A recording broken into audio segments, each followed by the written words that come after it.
নমস্কার। কবি শুভ দাশগুপ্তের কবিতা মেঘ বলল। মেঘ বলল, যাবি? অনেক দূরের গেরুয়া নদী, অনেক দূরের একলা পাহাড়, অনেক দূরের গহন সেবন, গেলেই দেখতে পাবি। যাবি? জানলা দিয়ে মুখ ঝুঁকিয়ে বলল মেঘ, যাবি? আমার সঙ্গে যাবি?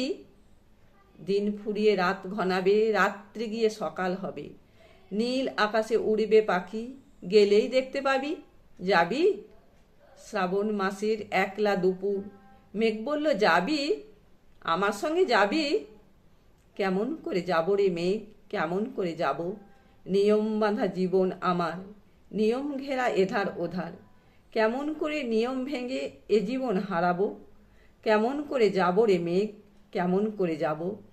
মেঘ বললে, দূরের মাঠে বৃষ্টি হয়ে ঝরব, সবুজ পাতায় পাতায় ভালোবাসা হয়ে ঝরব, শান্ত নদীর বুকে আনবো জলোচ্ছ্বাসের প্রেম, ইচ্ছে মতো বৃষ্টি হয়ে ভাঙবো, ভেঙে পড়ব।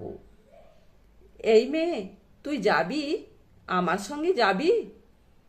যাব না মেঘ, পারবো না রে যেতে, আমার আছে কাজের বাঁধন, কাজেই থাকি মেতে, কেবল যখন ঘুমিয়ে পড়ি তখন আমি যাই, সীমার বাঁধন ডিঙিয়ে দৌড়ে এক ছুট্টে পালাই, তখন আমি যাই। স্বপ্নে আমার গেরুয়া নদী, স্বপ্নে আমার সুনীল আকাশ, স্বপ্নে আমার দূরের পাহাড়, সব কিছুকে পাই।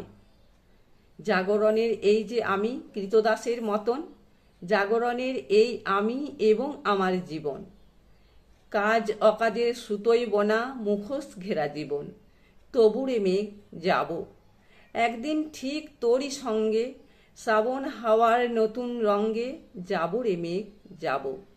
সেদিন আমি শিমুল পলাশ ভিজব বলে যাব, পাগল হাওয়ায় উতল ধারায় আমায় খুঁজে পাব।